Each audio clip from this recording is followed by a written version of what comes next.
Good afternoon friends, myself Jansar Kishore. Today I will teach in standard 11 the main book Hornbill, chapter number 5. The name of the chapter, The Ailing Planet, the Green Movement's Role. In the last lecture I have completed up to this ailing environment, page number 44 में last paragraph बाकी है. So now in this lecture I will start page number 44 last paragraph. Okay. Mister Lester R Brown in his thoughtful book.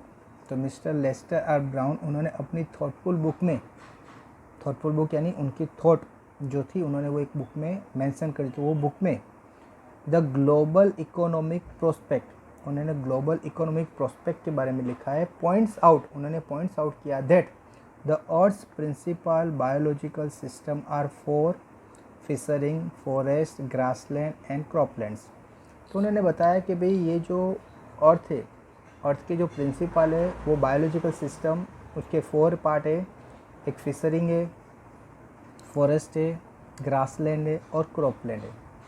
ये चारों चीज़ें ऐसी है कि जो हमें ये इकोनॉमिक सिस्टम को बचाए रखती है. And they form the foundation of the global economical system. और इससे ही ये पूरा जो इकोनॉमिकल सिस्टम है वो चल रहा है. ये जो 4 चीज़ें बताई, फिशरिंग, उसके बाद फॉरेस्ट, उसके बाद ग्रासलैंड और दूसरा क्रॉपलैंड, ये 4 की वजह से ये जो अर्थ है वो चल रही है. In addition to supply our food, तो ये चारों चीज़ की वजह से हमें क्या मिलता है, ये फूड मिलता है. This 4 system provide virtually all the raw material. ये जो सिस्टम है वही हमें for the industry except mineral and petroleum derived synthetic. तो ये जो इंडस्ट्रियल के जितना भी रॉ मटेरियल है, ओके, वो हमें पूरा ये 4 चीज़ में से मिलता है. कि जो हमने बोला कौन कौन सा, तो क्रॉपलैंड, ग्रासलैंड, फॉरेस्ट और फिशरिंग. ओके. तो एक्सेप्ट उसके अलावा दूसरे मिनरल्स है, मिनरल्स जो ज़मीन के अंदर से निकलते हैं, और पेट्रोलियम जो भी ज़मीन अंदर से निकलते हैं, derived synthetic. Okay. In large area of the world, human claim on this system are reaching an unsustainable level. ये जो लार्ज एरिया पूरा वर्ल्ड का है उसमें जो ह्यूमन है उसने क्लेम कर दिया, यानी पूरे सिस्टम को जैसे उन्होंने खुद का है वो अनसस्टेनेबल लेवल तक वो पहुंच गया है. A point where the productivity is being impaired. तो उनकी जो प्रोडक्टिविटी है, उन्होंने पॉइंट किया है कि उनकी जो प्रोडक्टिविटी है वो इम्पेयर हो रही है. व्हेन दिस हैपन्स, अगर इस तरह से हो रहा है तो क्या हो रहा है कि फिशरिंग कॉलप्स, जो फिशरिंग बिजनेस है वो कॉलप्स क्यों हो रहा है. तो इंसान की, मैंने बोला, जो रिक्वायरमेंट है उसके हिसाब से चलते रहेंगे तो कोई प्रॉब्लम आएगा नहीं. लेकिन उसकी जो विश है, उसकी जो डिज़ायर है, उसको फुलफ़िल करने के लिए वो लोग क्या कर रहे हैं, ट्राई कर रहे हैं कि जिसकी वजह से ये फिशरिंग जो है कॉलप्स हो जाएगा. फॉरेस्ट डिसअपियरिंग, फॉरेस्ट वो डिसअपियर हो रहे, डे बाय डे जंगल कम होते जा रहे हैं. Grassland are converted into barren wasteland. जो ग्रासलैंड है वो धीरे धीरे वेस्टलैंड, ओके, बैरन, बैरन यानी एकदम जैसे डेजर्ट एरिया होता है इस तरह से वो बैरन होने लगे हैं, एक वेस्टलैंड बन गया है. एंड द क्रॉपलैंड्स डिटोरिएट, और जो क्रॉपलैंड है वो भी डे बाय डे कम हो रही है. जो क्रॉपलैंड है वहाँ पर क्रॉप ग्रो होता है और इसकी वजह से ये जो ह्यूमन बींग्स है वो खाना खा सकते हैं. लेकिन ये जो क्रॉपलैंड है वो भी डे बाय डे कम हो रही है, क्योंकि जो क्रॉपलैंड है वहाँ पर भी कोई इंडस्ट्री बनती है, कोई घर बनता है, ओके, कोई कॉमर्शियल कॉम्प्लेक्स बन जाएगा. तो जिसकी वजह से डे बाय डे जो क्रॉपलैंड है वो भी क्या हो रही है, कम हो रही है. In a protein conscious, protein hunger world, जो पूरा वर्ल्ड है वो प्रोटीन कॉन्शियस हो गया, उसको प्रोटीन ज़्यादा, प्रोटीन की हंगरनेस बढ़ गई है. कि जिसकी वजह से क्या होता है, over fishing is common every day. Over fishing क्या होता है, जनरली जितनी रिक्वायरमेंट है उतनी आप फिशिंग करो, उतनी मछली को पकड़ो तो कोई प्रॉब्लम नहीं। लेकिन ओवर फिशिंग का यानी जितनी ज़रूर है उससे डबल अगर आप फिश को क्या करोगे, पकड़ लोगे। जैसे कि मैं एक एग्जांपल दूं कि कोई एक फॉरेस्ट है, वहाँ पर जो शेर है, अगर उसको पता है कि भाई मुझे दिन में 2 या 3 kg मीट चाहिए, ओके, वो वीक में एक बार अगर 10 या 10 या 15 kg का कोई एक एनिमल है उसको मारता है और वो खा लेता है, उसके बाद वो बाकी जो छोड़ देता है वो किसी और के लिए, ओके। तो उसको पता है कि मुझे एक वीक में या 10 दिन में एक एनिमल चाहिए, और वो इसी तरह से काम करता है, 10 दिन में या 15 दिन में एक एनिमल को मारता है और वो खाता है। तो एनिमल क्या करेंगे, लॉन्ग टाइम तक चलेंगे। लेकिन वो अगर सोचे कि मेरे सामने जितने भी एनिमल आए मैं उसको मार दूँ, इस तरह से करेगा तो क्या होगा कि जितने भी एनिमल वो फॉरेस्ट में है वो धीरे धीरे क्या होंगे, मरते जाएंगे, उसकी संख्या कम हो जाएगी। एक टाइम ऐसा आएगा कि कोई भी एनिमल जिंदा ही नहीं होगा। तो ये जो लायन है या टाइगर है वो फिर क्या खाएगा, ओके। तो हमें जितनी ज़रूर है, जैसे वो एनिमल भी ऐसा सोचे भी जितनी ज़रूर है उतना ही क्या करो, शिकार करो, उससे ज़्यादा वो हंट नहीं करते, उससे ज़्यादा एनिमल को मारते नहीं। एक बार उनका पेट भरा हुआ है तो अगर कोई एनिमल उनके सामने से जा रहा है इजीली वो उसको पकड़ सकता है, मार सकता है, तो भी वो उसके पीछे नहीं भागेगा। क्यों? क्योंकि उसका पेट अभी भरा हुआ है, ठीक। तो ये एनिमल भी ऐसा सोचते हैं कि भाई जितनी रिक्वायरमेंट है उतना ही हमें क्या करना है, यूज़ करना है, उससे ज़्यादा यूज़ नहीं करना। लेकिन इंसान ऐसे नहीं होते। इंसान क्या करते हैं, उसका आज का नहीं, वो कल का, परसों का, 1 साल का, 2 साल का, 10 साल का, 15 साल का, इतना वो स्टोर करने में लग गया है, ओके। और जिसकी वजह से ओवर फिशिंग हो रही है। तो ओवर फिशिंग हो रही है उसका रीज़न क्या होगा कि भाई जितनी ज़रूर है उससे ज़्यादा तुम फिश को पकड़ के मारोगे तो डे बाय डे ये जो सी है जिसमें बहुत सारी फिश है लेकिन उसकी भी संख्या डे बाय डे क्या होती जाएगी, कम होती जाएगी। एक दिन ऐसा आएगा कि पूरा जो सी है उसमें एक भी मछली नहीं मिलेगी। क्यों? क्योंकि सब लोग क्या करेंगे, उसको ऑलरेडी पकड़ पकड़ कर उसको मारते रहेंगे। इन पुअर कंट्रीज, जो पुअर कंट्रीज है, local forest are being decimated in order to procure firewood for cooking. तो जो लोकल कंट्रीज है वहाँ पर लोकल फॉरेस्ट में अभी हालत ये हो गई है कि लोगों को जो फायरवुड है जो कुकिंग के लिए इस्तेमाल करने हैं उसकी बहुत ही शॉर्टेज आ गई है, ओके। क्योंकि लोग क्या करते थे भाई, पहले तो जनरली अभी भी बहुत जगह जहाँ पर ये जंगल के आसपास लोग रहते वो जंगल को एक गॉड की तरह उसको पूजा करते, उसकी वर्शिपिंग करते। वो फायरवुड की तरह वही लकड़ी का यूज़ करेंगे जो नीचे गिरी हो। वो कभी फायरवुड के लिए कोई जंगल को या एक भी ट्री को काटते नहीं थे। और अभी भी ऐसा बहुत सारी जगह चल रहा है। लेकिन बहुत सारी जगह वो लोग फायरवुड के लिए उन्होंने जंगल को काटना स्टार्ट किया, ट्री को काटना स्टार्ट किया, okay.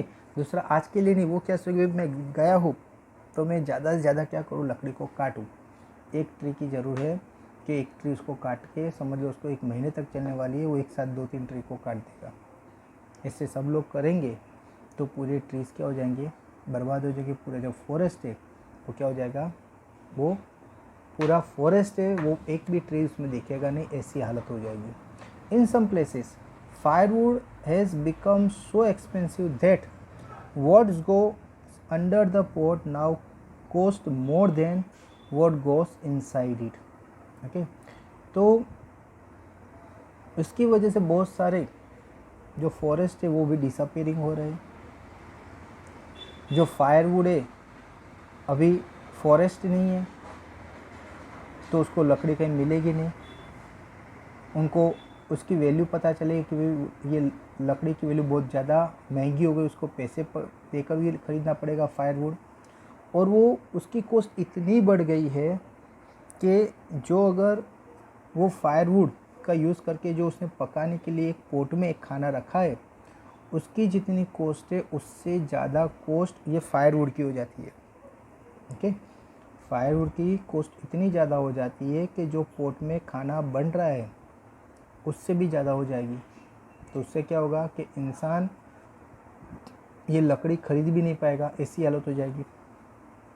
Since the tropical forest is in the words of mister Myers, तो ये जो ट्रॉपिकल फॉरेस्ट है वो डॉक्टर मियार्स के मीनिंग से कि that tropical forest are the power house of evolution, ये हमारे एक पावर हाउस है।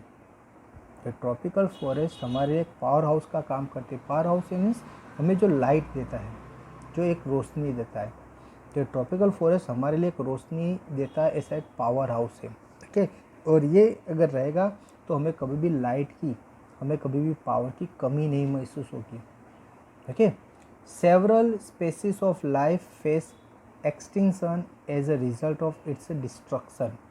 और ये जो tropical forest day by day जो डिस्ट्रक्शन हो रहे हैं, जिसकी वजह से बहुत सारे प्रॉब्लम्स वी आर फेसिंग, हम बहुत सारे प्रॉब्लम फेस कर रहे हैं। और सेवरल स्पेसीज तो वो क्या हो गई, अभी दिखनी बंद हो गई। बहुत सारे एनिमल, बहुत सारे इंसेक्ट के जो पहले देखे जाते हैं, लेकिन अभी उसकी संख्या पहले कम होगी और उसके बाद एक टाइम ऐसा आएगा कि वो पूरी जो एक स्पेसीज है वो क्या हो जाएगी, नाबूद हो जाएगी। वो उसका एक भी अभी स्पेसिमेन पूरे वर्ल्ड में कहीं पर भी जाओ आपको मिलेगा नहीं, यानी वो पूरी जो स्पेसीज है वो पूरी क्या हो गई, डिस्ट्रॉय हो गई। तो इसका मेन रीज़न क्या है, ये ट्रॉपिकल फॉरेस्ट जो डिस्ट्रक्शन हो रहा है उसका मेन रीज़न है। ठीक है फ्रेंड्स, तो हमें ये सब जो हमें ये रिपोर्ट में दिया है, ये हमें ये बता रहे हैं कि भाई जो ह्यूमन बींग्स है वो बहुत ही ज़्यादा एनवायरनमेंट को डिस्टर्ब कर रहा है। आज किसी एनिमल ने या दूसरी, मैंने बोला कि 1.4 मिलियन लिविंग स्पेसीज है, लेकिन किसी ने भी आज तक एनवायरनमेंट को डिस्टर्ब नहीं किया है। लेकिन एक ये जो मैनकाइंड है, ह्यूमन बींग्स, एक ऐसी स्पेसीज है कि जिसने पूरे अर्थ को डिस्टर्ब कर दिया है। और उसकी वजह से जो दूसरे जो इनोसेंट एनिमल्स है उसको भी क्या करना पड़ता है, सहन करना पड़ता है। They also bearing for the human beings के लिए, यानी उनको भी सफ़र करना पड़ता है। ठीक है, it has been well said that forest proceeds mankind. तो ऐसा कहा जाता है कि ये जो फॉरेस्ट है वो मैनकाइंड उसको क्या करते हैं, प्रोसीड्स करते हैं। Deserts follow the world's ancient patrimony of the tropical forest is now eroding at the rate of 40 और 50 मिलियन एकर्स अ ईयर। तो ये जो फॉरेस्ट है ट्रॉपिकल फॉरेस्ट, वो एक साल में 40 और 50 मिलियन एकर्स क्या हो रहे हैं, एरोडिंग यानी कम हो रहे हैं। And the growing use of the Dang for burning drives the soil of an important natural fertiliser. तो ये जो एनिमल डंग होता है उसको लोग क्या करते हैं, बर्निंग में यानी फ्यूल की तरह यूज़ करते थे। ठीक है, तो एक उसकी वजह से ये जो नेचुरल, ये एक रियल में एक नेचुरल फर्टिलाइज़र है। तो आप दो जगह अगर नेचुरल फर्टिलाइज़र की तरह भी आप ये डंग का यूज़ कर सकते हो, अगर वो नहीं हुआ तो आप उसको बर्निंग में भी यूज़ कर सकते हो। ठीक है, यानी उसका आप कहीं ना कहीं उसका यूज़ हो सकता है। The world bank estimated that a 5-fold increased in the rate of forest planting in a needs to cope with the expected fuel wood demand in the year 2000। तो ये जो 2000 ईयर है उसमें ये जो फ्यूल वुड है उसकी demand बहुत ही ज़्यादा एक्सपेक्ट कर दी है। ओके, कि फॉरेस्ट प्लांटिंग इज़ नीडेड। तो हर एक इंसान को अभी फॉरेस्ट प्लांट करने के लिए भी जगह चाहिए और क्रॉप लगाने के लिए भी जगह चाहिए। जैसे राइट नाउ फार्मर्स क्या करता है, जो फार्मिंग करने के लिए मेहनत करता है अपने खेत में, तो इसी तरह से इंसान 2000 में ऐसी हालत हो जाएगी कि लोग क्या करेंगे, फॉरेस्ट प्लांटिंग करने में भी क्या करेंगे, मेहनत करेंगे, तब जाके क्या होगा, ट्रीज ग्रो होगी। ठीक है, तो इस तरह से यहाँ पर ये बता रहे हैं कि रियली ये जो अर्थ है उसकी हालत डे बाय डे बहुत ही ख़राब हो रही है। उसके बाद बात की है जेम्स पेस ने, the president of the world resources institute said the other way. तो ये जो जेम्स पेस थे, उसने जो प्रेसिडेंट थे वर्ल्ड रिसोर्सेज इंस्टीट्यूट के, तो उन्होंने दूसरी तरीके से कहा कि we were saying that we are losing the forest at the an acre of second. तो उन्होंने कहा कि अगर मैं बात करूं तो हम 1 सेकंड में एन एकड़ फॉरेस्ट हम क्या कर रहे हैं, लूज़ कर रहे हैं। यानी each and every second in whole the world we are losing the forest an acre. 1 second में 1 एकड़ फॉरेस्ट क्या हो रहा है, लॉस्ट हो रहा है। But it is much closer to an acre and half to a second. लेकिन रियल में एकड़ एंड हाफ, यानी हम 1 एकड़ का सोच रहे हैं, लेकिन एकड़ एंड हाफ यानी 1.5 एकड़ जो ज़मीन है वो फॉरेस्ट से वो डेजर्ट में कन्वर्ट हो रही है। यानी ये ट्री लोग क्या कर रहे हैं, काट रहे, इतने काट रहे हैं कि 1 सेकंड में 1.5 एकड़ जो लैंड है वो डिस्ट्रॉय होकर फॉरेस्ट में से वो एक नॉर्मल प्लेन लैंड बन रही। ओके, तो जिसकी वजह से अगर इसी तरह से चलता रहा तो कुछ टाइम में ऐसा हो जाएगा कि एक भी फॉरेस्ट आपको ये अर्थ पर दिखाएंगे नहीं। दूसरी बात की है कि article 48A of the constitution of India provides that the state shall endeavors to protect and improve the environment and so safeguard the forest and wildlife of the country। दूसरी बात की है कि भाई हर एक जो कंट्री है उसकी जो कॉन्स्टिट्यूशन है, अपने इंडिया की बात करें तो अपने जो इंडियन कॉन्स्टिट्यूशन है उसमें आर्टिकल 48A में ऐसा मेंशन किया है कि हर एक जो इंसान है उसको एनवायरनमेंट को क्या करना है, प्रोटेक्ट करना है, फॉरेस्ट को प्रोटेक्ट करना है, वाइल्ड लाइफ जो एनिमल्स यानी वाइल्ड लाइफ है उसको भी प्रोटेक्ट करना है। और इस तरह से पूरे कंट्री में कहीं पर भी जो वाइल्ड लाइफ है, फॉरेस्ट है, तो उनको क्या करना है, प्रोटेक्ट करना है, एनवायरनमेंट को भी बचानी है। हर एक की एक मॉरल ड्यूटी है, हर एक इंसान की मॉरल ड्यूटी है कि हमारे जो एटमॉस्फेयर है, वाइल्ड लाइफ है, फॉरेस्ट है, एनवायरनमेंट है, सबको बचा कर रखना है। उसमें किसी भी तरीके से हमें उसको नुकसान पहुंचाना नहीं, ये रूल है, हर एक कंट्री में से रूल होते हैं। But what cause endless against anguish is the fact that the law are never respected nor enforced in India. लेकिन अपने जो इंडिया है उसमें जो लॉ बनते हैं लेकिन उसको कोई रिस्पेक्ट नहीं देता, यानी उसको फॉलो अप नहीं करता। इंडिया में एक ये प्रॉब्लम है कि लॉ तो हर एक की चीज़ के होते हैं, बनते हैं, लेकिन जो सीरियसली उसको फॉलोअप करना चाहिए वो इंडिया में होता नहीं है। ओके, तो जिसकी वजह से तो जो उसका कोई भी लॉ है, लॉ का मीन्स क्या है कि we have to protect our environment, our earth. Okay, law बनता है अच्छे के, लेकिन अगर वो फॉलोअप नहीं करता उसका मीनिंग क्या हो रहा है, वो किसी न किसी तरीके से वो क्या करता है, ये अर्थ को बिगाड़ रहा है। Okay, for instance the constitution say that casteism, untouchability and bounded labour shall be abolished. तो ये जो कॉन्स्टिट्यूशन वो में कह रहा है कि जो इंसान अगर ये जितने भी लॉ है उसको अच्छी तरह से फॉलो करेगा तो उसको इसका बेनिफिट डेफिनेटली मिलेगा। But they flourish seamlessly even after 44 years of the operation of the constitution। तो ये जो ऑपरेशन जो चल रहा है वो 44 ईयर्स से, कि 44 ईयर्स से वो ऑपरेशन कंटिन्यू है। ये कॉन्स्टिट्यूशन में 44 ईयर पहले ही लिख दिया है, लेकिन फिर भी लोग क्या करते हैं, ये जो लॉ है उसको मानते नहीं, उसको रिस्पेक्ट नहीं देती है। Okay, A recent report of our Parliament's estimated committee has highlighted the near catastrophic depletion of India's forests over the last 4 decades. India, according to reliable data, is losing its forests at the rate of 3.7 million acres a year। तो ये जो recent report है parliament depletion of India, जो forest department उन्होंने declare किया कि हम जो अपना रिलायबल जो डेटा है उसके अकॉर्डिंग ये बता रहे हैं कि हम अपने जो फॉरेस्ट है वो 3.7 million 3.7 million acres a year, यानी एक साल में 3.7 मिलियन एकड़ हम फॉरेस्ट क्या कर रहे हैं, लूज़ कर रहे, घुमा रहे हैं। ओके, फॉरेस्ट है लेकिन वो फॉरेस्ट 3.7 मिलियन एकड़ अ ईयर में एक साल में हम 3.7 मिलियन एकड़ जो फॉरेस्ट थे, फॉरेस्ट को हम क्या कर रहे हैं, डिस्ट्रॉय कर रहे हैं। Large areas officially design as a forest land, हम बहुत ही एक बड़ा एरिया है उसको हम डिज़ाइन कर रहे हैं कि भाई उसको क्या करें, फॉरेस्ट लैंड बनाए।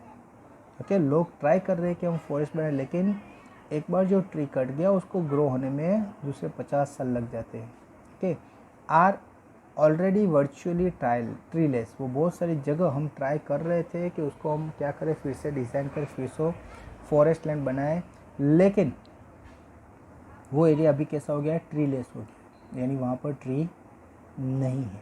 ओके, तो उसका मेन रीज़न है कि हमारे जो लोग हैं वो ट्री को अभी भी, ये जो लॉ बने उसके बाद भी लोग क्या कर रहे हैं, ट्री को काट रहे हैं। The actual loss of forest is estimated to be about 8 times. ये जो 3.7 मिलियन एकर्स ईयर जो फॉरेस्ट डिसअपियर हो रहे हैं, उसकी इफ़ेक्ट क्या होती है, तो उसकी effect actually 8 time, okay, 8 time effect we are facing, यानी उससे जो नुकसान होना चाहिए, जो हम जंगल को कट कर रहे हैं, फॉरेस्ट हम डिसअपियर कर रहे हैं, तो उसकी वजह से हमें 8 टाइम हमें भुगतना पड़ेगा, 8 time we are facing. Okay, the rate indicated by the government statistics, तो ये जो रेट है वो हमारा नहीं है, वो गवर्नमेंट जो अलग अलग टाइप के जो रिसर्च करते रहते हैं, ये उनका एक डेटा है, एक गवर्नमेंट स्टैटिस्टिक्स है कि भाई जो हम 3.7 मिलियन एकर्स ईयर जो फॉरेस्ट जो लैंड है उसको हम डिसअपियर कर रहे हैं, कि जिसकी वजह से हमें 8 टाइम हमें क्या करना है, estimated we are facing the problems. Okay, तो जितना प्रॉब्लम होना चाहिए उससे 8 टाइम ज़्यादा हम प्रॉब्लम क्या कर रहे हैं, फेस कर रहे हैं। तो ये सब हम जो कर रहे हैं कि because of the lots and lots trees we are cutting. Okay, पूरे एनवायरनमेंट को हमने क्या कर दिया है, बिगाड़ दिया है। तो ज़्यादा ट्री कट कर रहे हैं हम, ज़्यादा से ज़्यादा हमें जगह चाहिए, इंसान की जो इच्छा है वो बढ़ रही है, इंसान को ज़्यादा से ज़्यादा लग्जरियस आइटम्स चाहिए, तो ये सब की वजह से ये प्रॉब्लम हम फेस कर रहे हैं। दूसरा एक जो प्रॉब्लम है वो है पॉपुलेशन।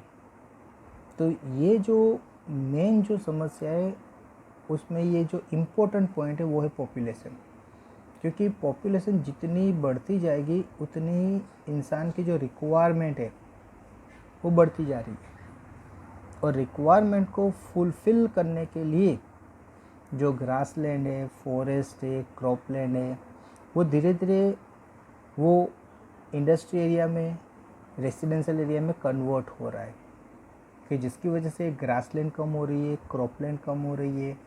और ये इंडस्ट्री अगर आप स्टार्ट किया तो इंडस्ट्री से दूसरे जो एक उसकी साइड इफ़ेक्ट है, जैसे नॉइज़ पोल्यूशन क्रिएट होता है, एयर पोल्यूशन क्रिएट होता है, वाटर पोल्यूशन क्रिएट होता है। तो एक तो हम फॉरेस्ट को डिसअपियर कर रहे हैं, दूसरा हम पोल्यूशन बढ़ा रहे हैं। ओके, कि जिसकी वजह से हमें दोनों तरफ से ये प्रॉब्लम क्रिएट हो रहे हैं। तो a 3-year study using satellites and aerial photography conducted by the United Nations warns that the environment has deteriorated so badly that it is critical in many of 88 countries investigated. तो 3-year study, 3 साल की study using satellite, वो study कैसे कि satellite through aerial photography, यानी पूरे world के ये जो सैटेलाइट में हमने जो उपग्रह रखते हैं सैटेलाइट, वो सैटेलाइट से हम क्या करते हैं, फोटोग्राफी करते हैं। तो फोटोग्राफी से हमें पता चलता है कि पहले आज से समझ लो 4 साल 5 साल या 2 साल पहले यहाँ पर जो फॉरेस्ट हुआ करता था वो अभी क्या है, फॉरेस्ट नहीं है, एक भी ट्री नहीं है, वहाँ पर ओनली प्लेन ज़मीन हो गई है। तो उससे पता चलता है कि भाई पहले जो सैटेलाइट से जो फ़ोटो आते थे उसमें जो जो जगह पर पड़े पहले बड़े बड़े जो फॉरेस्ट थे वो फॉरेस्ट अभी धीरे धीरे क्या हो रहे हैं, डिसअपियर हो रहे हैं। ओके, तो जिससे हमें पता चलता है कि भाई डे बाय डे ये जो अर्थ है वो क्या हो रही है, विदाउट ट्रीज हो रही है, फॉरेस्ट क्या हो रहे हैं, डिसअपियरिंग हो रहे हैं। उसकी वजह से जो इन्वायरमेंटल देखो जो प्रॉब्लम होगा उसको हमें फेस करना पड़ेगा। ओके, तो बहुत सारे जो एनिमल है वो इंसान के लिए बेनिफिशियल है। वो जो फॉरेस्ट है जिसमें से हमें मेडिसिन मिलती है, फ्रूट मिलता है, ज़मीन के लिए हमें इंसान के, जैसे फार्म है तो फार्म में अगर खेती करने के लिए बारिश चाहिए तो ये जो फॉरेस्ट है उसकी वजह से बारिश आती है, ज़मीन को पकड़ के रखती है, उसको बहने नहीं देती है, ज़मीन को फर्टाइल रखते हैं। तो बहुत सारी चीज़ें ये फॉरेस्ट की वजह से हमें जो बेनिफिट मिलना चाहिए, अगर वो फॉरेस्ट ही नहीं रहेंगे तो उसका जो बेनिफिट है वो भी मिलना क्या हो जाएगा, बंद हो जाएगा। तो यहाँ पर बताया है कि यूनाइटेड जो नेशन है उसने कहा कि भाई सैटेलाइट से हम जो एरियल फोटोग्राफी हम कंडक्ट करते हैं उसको देखते हैं और उसको देखने के बाद वो हमें वार्न कर रहे हैं, वो हमें जैसे वार्निंग दे रहे हैं कि environmental health deterioration so badly, कि एनवायरमेंटल है वो डे बाय डे बहुत ही ज़्यादा बिगड़ रहा है, उसकी सिचुएशन डे बाय डे बहुत ही बिगड़ रही है। Okay, that it is critical, ये जो सिचुएशन है वो डे बाय डे बहुत ही क्रिटिकल होती जा रही है। और वो उन्होंने पर्टिकुलर एक कंट्री नहीं, लेकिन यहाँ पर बोला है टोटल 88 कंट्रीज़ इन्वेस्टिगेशन। ये कोई एक कंट्री ने ऐसा बयान नहीं दिया है कि भाई ये अर्थ की हालत बिगड़ रही है, लेकिन टोटल 88 कंट्री ने ये ऑब्ज़र्व किया और ऑब्ज़र्व करने के बाद उन्होंने अपना ओपिनियन ये बताया है कि भाई ये जो अर्थ है उसकी हालत डे बाय डे बहुत ही ज़्यादा क्रिटिकल होती जा रही है। ओके, तो ये अर्थ की हालत क्रिटिकल होगी तो उससे इनडायरेक्टली इफ़ेक्ट क्या होगी कि जो ह्यूमन बींग्स है जो ये अर्थ पर रहते हैं ओवरऑल उनको इफ़ेक्ट तो होने वाली है। आज जो ह्यूमन बींग्स है वो अपने स्वार्थ के लिए ये अर्थ को जो बिगाड़ रहे हैं, वो पर्टिकुलर एक ही जगह अर्थ को बिगाड़ रहे हैं, लेकिन ये अर्थ जो एक जगह भी बिगड़ रही है उसकी जो इफ़ेक्ट है ये पूरे वर्ल्ड को भुगतना पड़ेगा। एक एग्जांपल जैसा हो, जैसे कि हिरोशिमा और नागासाकी में जो अणु बॉम्ब ड्रॉप हुआ था, अमेरिका ने ड्रॉप किया था, तो उसकी इफ़ेक्ट क्या ओनली जापान वालों ने फेस की? नहीं, आज भी ये जो ग्लोबल वार्मिंग है वो उसकी वजह से ही है। आज भी ये प्रॉब्लम पूरा वर्ल्ड ये फेस कर रहा है। किसी एक कंट्री ने किसी एक कंट्री पर ये जो एटम बम ड्रॉप किया तो उसकी इफ़ेक्ट ऐसा नहीं कि भाई जो कंट्री में ये एटॉमिक बम ड्रॉप हुआ उसी को प्रॉब्लम है, उसका जो इफ़ेक्ट है वो पूरे वर्ल्ड को है। और आज मैंने बोला कि अब जो ग्लोबल वार्मिंग है ये इस तरह से हम इसको क्या कर रहे हैं, फेस कर रहे हैं। तो ऐसी बहुत सारी छोटी मोटी चीज़ें जो पर्टिकुलर एक कंट्री में होती है तो हमें ऐसा लगता है कि भाई अगर ये तो ये कंट्री में हुआ तो उससे हमें क्या, लेकिन ये ओवरऑल जैसे घर में एक फैमिली मेम्बर अगर उसको कोई प्रॉब्लम है तो उसकी चिंता उसको अकेले को नहीं होती, लेकिन घर में जितने भी मेंबर है उसको कुछ न कुछ तो इफ़ेक्ट होती ही है। तो सेम थिंग पूरे वर्ल्ड में कुछ भी होगा तो उसकी इफ़ेक्ट पूरे वर्ल्ड में कहीं ना कहीं कोई जगह ज़्यादा इफेक्ट होगी। जैसे कि आज जापान में गिरा तो जापान में पूरे 2 सिटी डिस्ट्रॉय हो गए, तो हमारे यहाँ सिटी डिस्ट्रॉय नहीं हुए, लेकिन यहाँ पर उसका जो एयर पोल्यूशन है तो वो तो यहाँ पर भी हम भी फेस कर रहे हैं। आज उसकी वजह से ग्लोबल वार्मिंग, मैंने बोला कि ये पूरे वर्ल्ड, ये जो ग्लोबल वार्मिंग की जो समस्या है, प्रॉब्लम है, वो पूरा वर्ल्ड क्या कर रही है, फेस कर रही है। ठीक है, यानी पूरे वर्ल्ड को एक जगह कोई पर्टिकुलर चीज़ होगी तो उसकी जिम्मेदारी पूरे वर्ल्ड को लेनी पड़ेगी। ओके फ्रेंड्स, आई होप कि ये जो मैंने पेज नंबर 46 में फर्स्ट पैराग्राफ कंप्लीट किया, यहाँ तक मैंने आपको ये लेसन एक्सप्लेन किया, आई होप आपको अच्छी तरह से पता चल गया होगा। इसके बाद आपको एक PDF फाइल दी जाएगी जिसमें आपका होमवर्क रहेगा। वो होमवर्क आपको अच्छी तरह से करना है। Okay friends, so thank you very much to listen me carefully.